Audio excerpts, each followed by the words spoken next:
So for the past few weeks, we've been learning about how to write legislative bills and policies on how to make changes in Hartford. So we want to present our bills or our policies to you.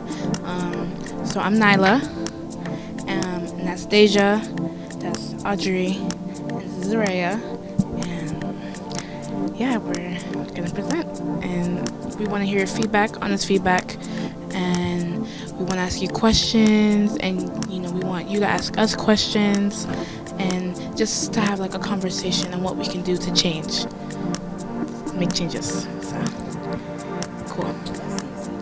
Yeah. Okay.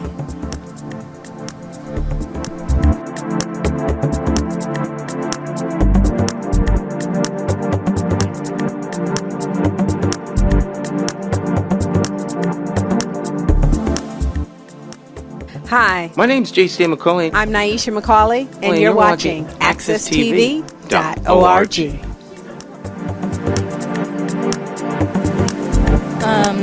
So, first of all, it's very nice to meet you.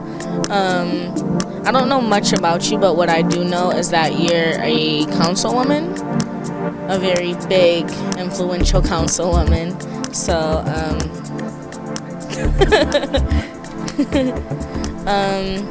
so as Nyla explained earlier, we are working on legislative bills and policies that we want to see change in Hartford. My bill is getting kids more involved in after-school programs and activities. So at my school, I go to Prince Tech, I'm going into 10th grade. We just started a program, but it's only for half an hour. And sometimes parents can't come and pick up their kids right after it. So my thing is getting the funding or at least some type of transportation to transport them home or have them come to the program, because sometimes parents work late and they don't know what their kids are doing when they come home. So I think it would give that kind of reassurance to the parents to know that their kids are in school where they go to learn, and know that they'll be watched over instead of having them go home and their parents not knowing what they're doing or what they're up to. So that's basic. It's not kind of like a bill, it's kind of like a policy that I want to see happen, if you know what I mean. Sure. What town do you live in? I live in Hartford. Okay. And I'm sure lots of the kids at Princeton comes from different towns. Yes, ma'am, they do. Right. And so maybe, a time to pick up, to get the kids back home with reasonable time. So it's a policy you're probably proposing to the school, okay? And one of the things I would suggest you may want to do when the presentation for the policy will be, number one, do some research, okay? What are other technical schools doing as far as after-school programs? How long do they have it? The cost of transportation to get back and forth to different towns, okay? So one of the things when you propose policies is doing the research that you need to do. So then therefore, when you are getting ready to do your proposal, you have the pros and the cons, and so therefore you can articulate it much better to the policymakers on the benefits towards it. Regarding after-school programs, and I think you also said something that was really near and dear to my heart I'm a grandmother and a parent, and so when you work during the daytime, getting home, like leaving work at 5, by the time you get home, you guys are out of school 3:30, right? Around that time, I think. It's been a long time, and so that's what happens. And so, yes, providing a safe environment, and also I do believe, extra curriculum activities after school brings different aspect to learning. So it is a great policy idea, but I do suggest you may want to do some more research, because I pass policies for the city of Hartford. And also, don't forget, Prince Tech is a technical state school, not a Hartford public school. So doing a little bit more research and then coming to us with that ideas. And so you have, again, the pros and cons with the ideas of how we're going to accomplish it. That's what policymakers are, looking for information. So as we pass these policies, right, we have to take in consideration, think about it. You live in Hartford, maybe someone, Nyla lives in New Britain. I don't know where you live, right? And so we have to have transportation to bring you back to Hartford and Nyla back to New Britain. So what is going to be the cost for that? So when decisions are made, all that information is taken in consideration, and then also, what are the programs that are being proposed for after-school programs? So in summing up, I can understand why they only did the half an hour. So everyone, the regular school bus comes at a certain time, and so therefore everyone is able to get home safely. Any questions, ideas? What do you guys think of those ideas about doing more research? Yeah, I think it's a good idea. I will definitely do some more research, and thank you for your honest opinion. You're welcome. Oh, okay. So, I have mine so I can also talk as well. Hello, I'm Audrey. Audrey? So, basically what my bill is to raise awareness of Indigenous and Black studies not being taught from K through 8th. So, basically from my personal experience, I'm becoming a junior now, this upcoming school year, but I haven't been taught like any Black or Indigenous studies, so I feel it's like taught more for upperclassmen other than like underclassmen. So I feel like it should be taught like in every, not like in every grade, because even if like I feel like it's a thing where it's like, all right, American studies are taught like from younger because we're in America, like they're taught from younger, but like for like Black studies like for more upperclassmen, but it shouldn't be like different, like it shouldn't be that way. You see what I'm saying? So I feel like I want to bring more awareness to it. And there's another thing that like, I know we're in Connecticut, but in Florida a policy, a law was changed. It was in February of, I don't know the exact date, but by DeSantis, it was a thing where he basically changed Black studies. He like took from him to where like anything that upset Republicans or anything was taken away from. And that should not be the case because, it's our history. It's true. It's something that happened, so it shouldn't be taken from. And, yeah, I just want to bring awareness to it because I don't want it, like, obviously it did start in Florida, but it recently happened.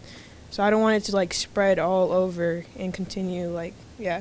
But I know I was recently, like, told yesterday, like, real recent, that Black and Spanish studies a law was passed in Connecticut, like, Black and Spanish studies were to be taught in schools 3 years ago. I think so. Yeah, but that is for upperclassmen. I want it to be taught in like every grade. I'm not saying like, all right, obviously elementary schoolers, learn at a different like everybody, every grade is different, but like I feel like it should be like for like the grade level, like taught at the grade level, but still taught. And yeah. That's a lot. Wow.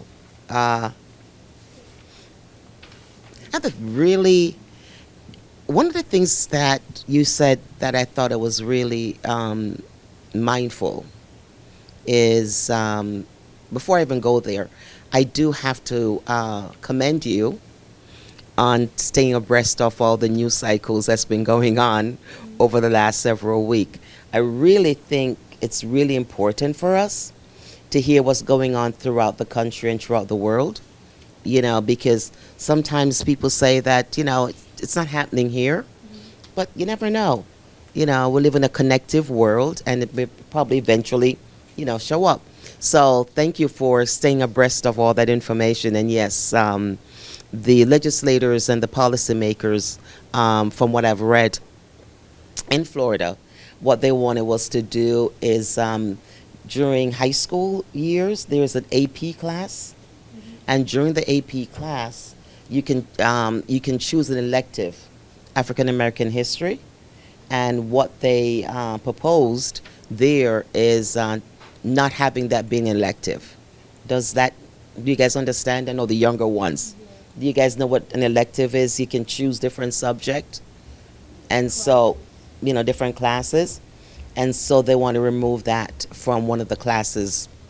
You know, um, this is where I'm not an educator, but I do have an educator in my family. One of the things which I like to see more is having more black and brown teachers in the school system.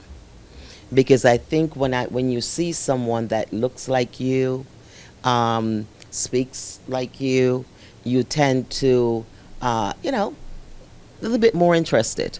They can relate to you all. And there's nothing wrong with having teachers of a different ethnic. But it'd be nice to have a lot more mixture in our school system. And so teaching African history or Latino history or what that ethnic different issue at a younger grade, I don't know. I would ask who are the youngest one here? Okay. So I would ask her more than anything else, what does she think about braiding your hair?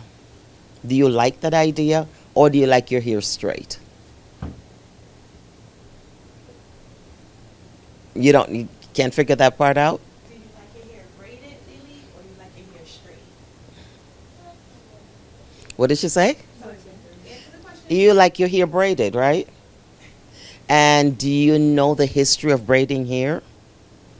Ah, so that's maybe one way of talking about your history to the younger generation, by giving examples like that and giving them some history lessons.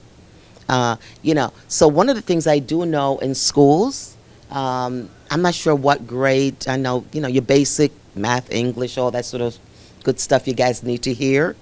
But, maybe it's not during the regular school day, but possibly maybe one of your policies could possibly be is having a class after school or having a program after school, to talk to the younger kids about the history of their history. So, because during the school day, I know you have to have certain math and you have to have certain English time and history, and all that sort of good stuff. But, there's always, isn't there a free period or something? I don't, something like that. But the younger kids study. Okay, see how long I've been out of the system. That tells you about my age, right? But can you, what? I guess I would ask you from your research, at what younger age would you recommend this to be taught? We have the chair of the Black and Puerto Rican Caucus here, Miss Patricia Miller, also Senator Patricia Miller, District 27, okay, of Stanford, right? Yes. So we're going to start off with the students. We're going to start off with Miss Nyla Campbell, and she's going to give you a brief overview of what we've been doing here at the summer program and why we invited you. Okay? Good morning, everyone. Good morning. Okay. Did you want to say something first? Okay. There you go. Hello. As she said, my name is Nyla. This is Audrey, Zaria, and I don't know where Deja went, but she's another student. Yes, sorry. This is Audrey, Zaria, and I don't know where Deja went, but she's another intern that wrote a bill. So for the past few weeks, we have been learning how to write legislative bills and how to propose them and what we can do to make changes in Hartford. And we just basically want to, present them to you. We want your honest feedback. And, if anything, you could help us support the bills and all that, and policies as well. So I have a question. When you say Hartford, do you mean on a municipal level or on a state Is it the municipal government, like for the councilwoman, or Mhm. would it be for your representative or a state senator, state representative? I think it's municipal, and we hope to bring it up to the state level. But for now, I think it's most likely on the council side of things. Okay. So here you go. Hello, I'm Audrey. My bill is my bill is to bring awareness to Indigenous and Black studies not being taught through K through 8th students. So basically, I am a rising junior, and what I've realized, well, what I've noticed is I haven't been taught any like Black or Indigenous studies since, because I'm a rising junior. I feel like it's, well, from what I've seen, it's only taught to like upperclassmen and not to like K through 8th or even 10th. Like I was in 10th, I haven't learned about any of that. So I'm now going to become an upperclassman, so I know I'm going to have like learning about it, but I feel like it's only taught to upperclassmen. So basically what my thing is I feel that like American studies are taught from younger in schools to younger kids. So yeah, but sorry, I'm brain fart right now. But okay, so basically what I'm saying is I want it to be taught through K through 8th, but I'm not saying I want it to be like a big history lesson, because obviously K through 8th, like those are younger kids, but I feel like it should be taught on different levels. So I know in Florida they had a policy change by DeSantis. It was in February. I'm not sure the exact date, but DeSantis had changed as of February 1st of 2023, after receiving a considerable amount of criticism from the governor of Florida, Ron DeSantis. It was revealed that the College Board made an official update to their African American study course. Anything studied in the course that provoked the governor and conservatives being removed. So anything that, upset the Republicans or anything else was like taken from. And I know that's in Florida, but I don't want it to like spread because it did happen in February, so I don't want it to like spread, and yeah. So why do you think it should be taught in schools? Because it's important to know who you are, even if you are younger. So obviously, everybody's started from elementary, but I know like I feel like I'm only getting taught like over and over like Martin Luther King, like that's Black history, but I want to be taught about like who I am, like get deeper into it, because I am taught American studies, like they do get deeper into it because obviously we live in America, but not everybody's American. Like there's like we're all different backgrounds and everything. And I feel like we should be taught our different backgrounds. Like how am I supposed to know who I am if I'm not taught who I am? And yeah. So do you want me to give you feedback as you? Yes, please. So. Thank you. So one of the things that I would suggest when you're writing bills, because I have to do this when I'm proposing the bills, is to do your research. It's great to come up with the idea, but you need to do your research to make sure that it's not existing law. So what you're proposing, to a certain extent, is existing law. So I'm going to give you an assignment. I want you to go to the Connecticut General Assembly, or either just Google and just say African American history, Puerto Rican history taught in Connecticut. We're one of the first states to pass a law that says that it has to be taught in our schools.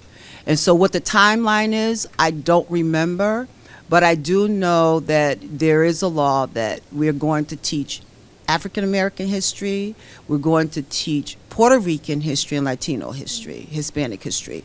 And so I agree with you. I think it's important that you are taught where you come from. They say it's an African proverb, but then again, it's not, that you don't know where you're going unless you know where you came from. I was fortunate to have gone to school during segregation in the South. I moved to Connecticut when I was 9, and so I went to all black schools. So everyone looked like me.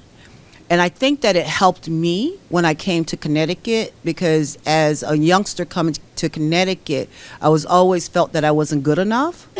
And I had white teachers. That was a culture shock for me because I've never had a white teacher. But I found that in the South, that they taught me about who I was, and they gave me that pride. And so I think that our students lack that. I worked with, I'm on the education committee, and making sure that the youngsters that are Black, Hispanic, and that they're educated. I believe that I am where I am because I'm educated. But you hit the nail right on the head. That is important for me to know where I came from. And so I agree with you. So I think we started at high school. So one of the problems, one of the challenges is that it costs money.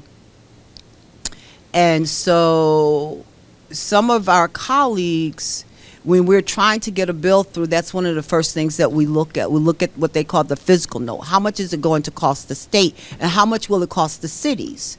And so you look at those, you have to look at those two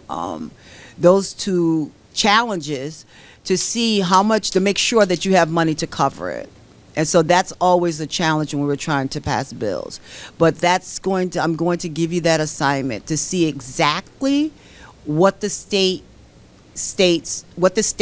the law says that you have to do, that the municipalities have to do, and then tailor what you want around that, because it could say high school, because I don't remember the timeline, so forgive me. But maybe you want, like you said, you want K-8, and so it's that, and it's. You could do it on municipal level because some cities are doing it, but also on the state level as well. So, but good idea.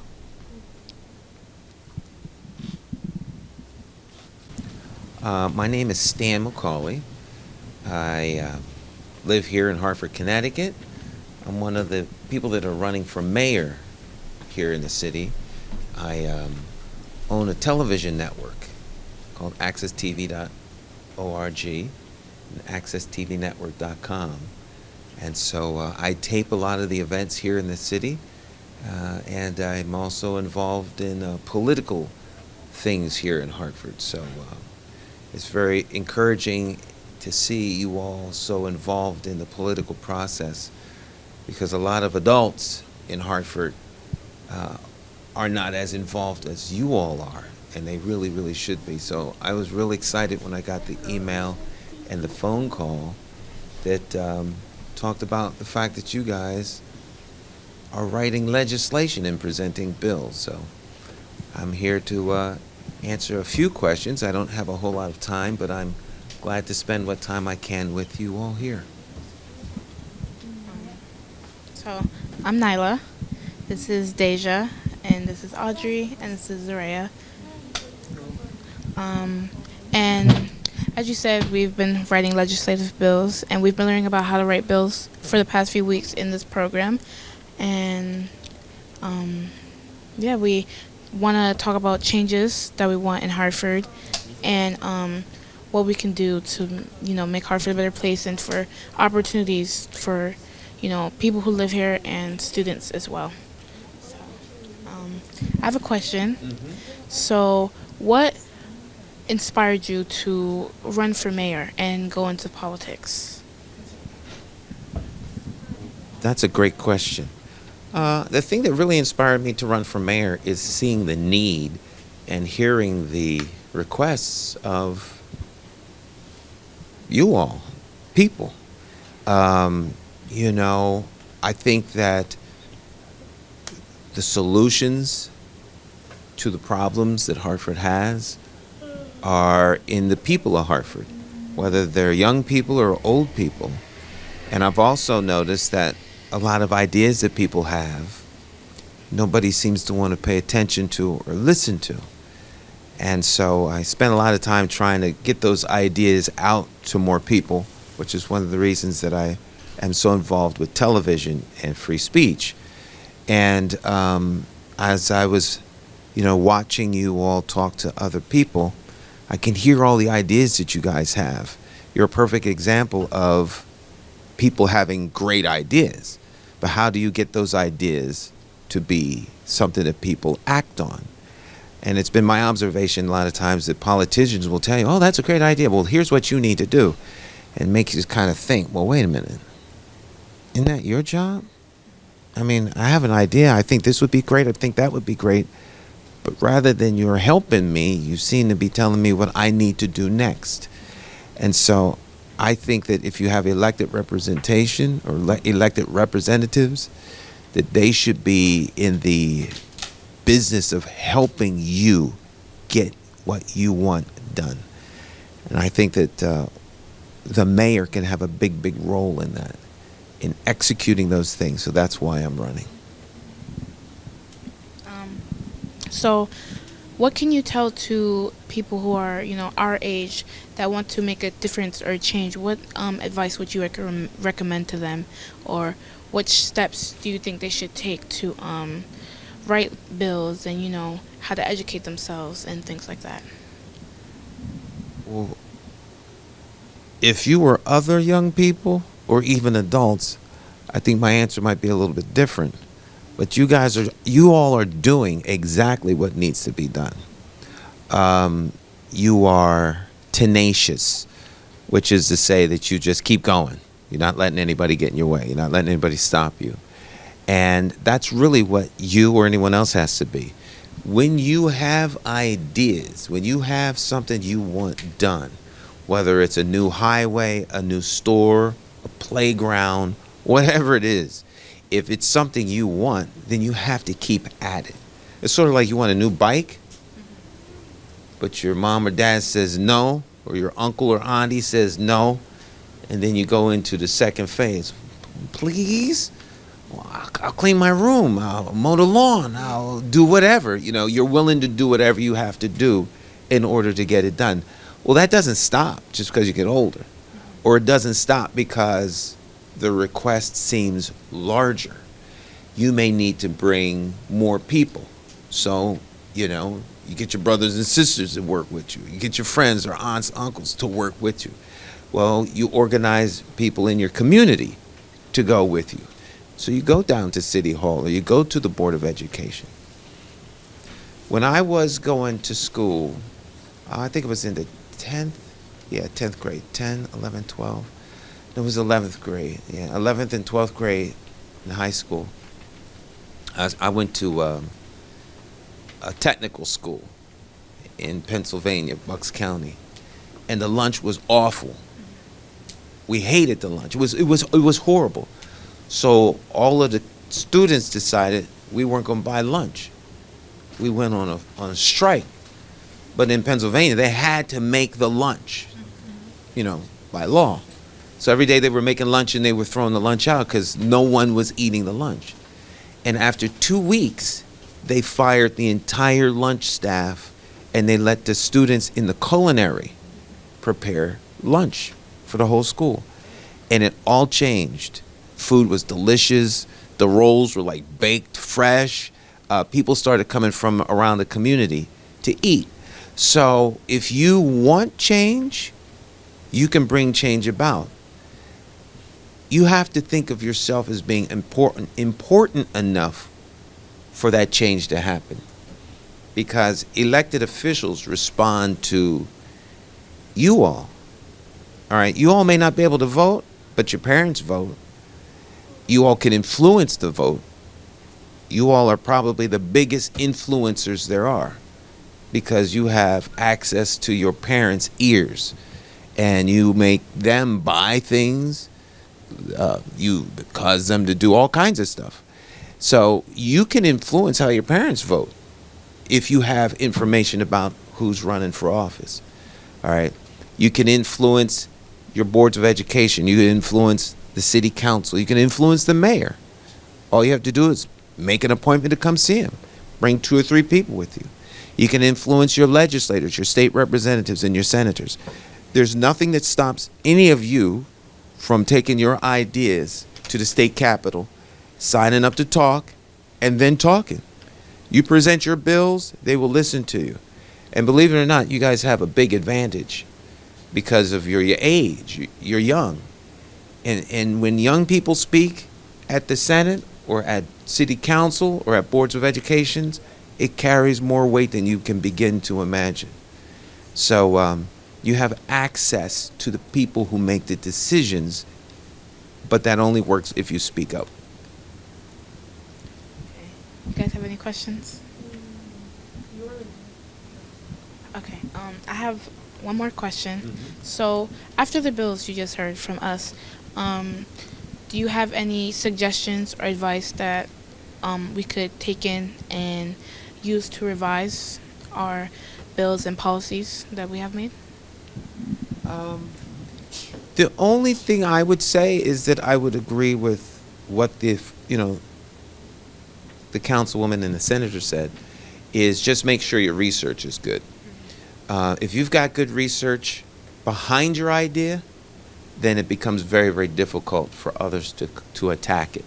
There's a saying that says, illuminate that which cannot be refuted. Or in other words, if you focus on the facts that no one can deny, then your argument is stronger. So it's like saying, well, there are a lot of numbers that add up to 10. Yeah, that's true. But there are a lot of numbers that don't add up to 10. But if the point you're making is 10, you could say 5 plus 5 equals 10. No one can say anything. There's no argument there. So make all your arguments the kind of arguments that say, this is the fact. This is the fact. This is the fact. This is the fact. And therefore, X. All right, so there's flooding in North Hartford, and people's basements are flooding. That's a fact. All right. But someone can say, well, we don't have control over the rain. No one can stop it from flooding. That's a fact, too. But your counterpunch could be, well, look, there's sewage getting into the basement, and that shouldn't be.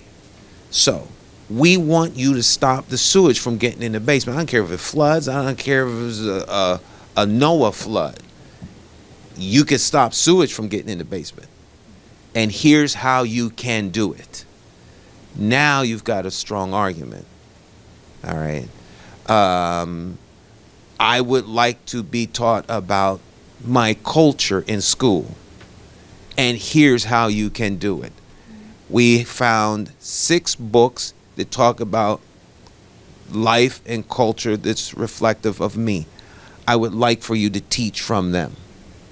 So when you bring the facts, when you bring the information that people need, it's very difficult for them to say no.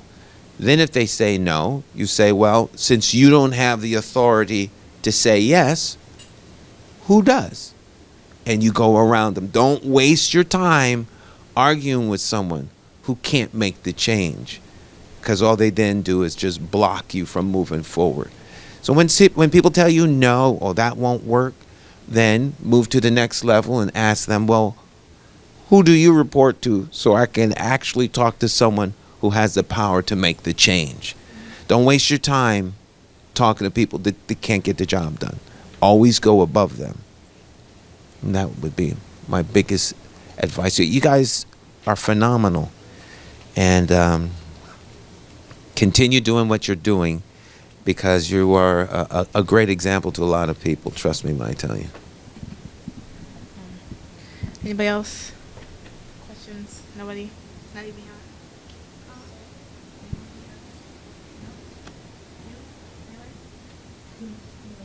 Okay. Well, I just want to say thank you for coming. Thank you for helping us with everything and the filming and everything. I really, really do appreciate it, and I wish you good luck on your mayor candidacy. Thank you so much for coming. Thank you.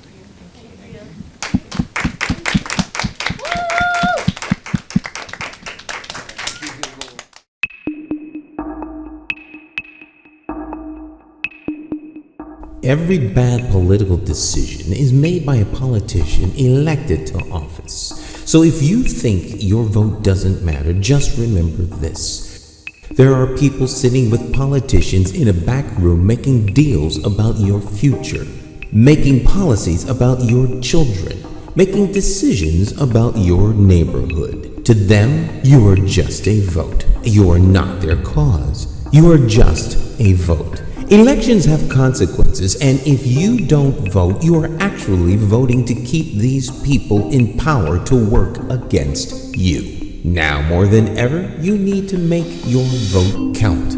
It's time to clear the air and vote for a mayor that is unbought, unbossed, trusted, and accountable to you, the constituent. My name is Stan McCauley, and I am an independent thinker, and I approve this message. I'm asking you for your vote for mayor of the city of Hartford. For more information, visit McCauleyformayor.com. Have the courage to vote your conscience and vote for the name you trust and know. Vote Stan McCauley for mayor.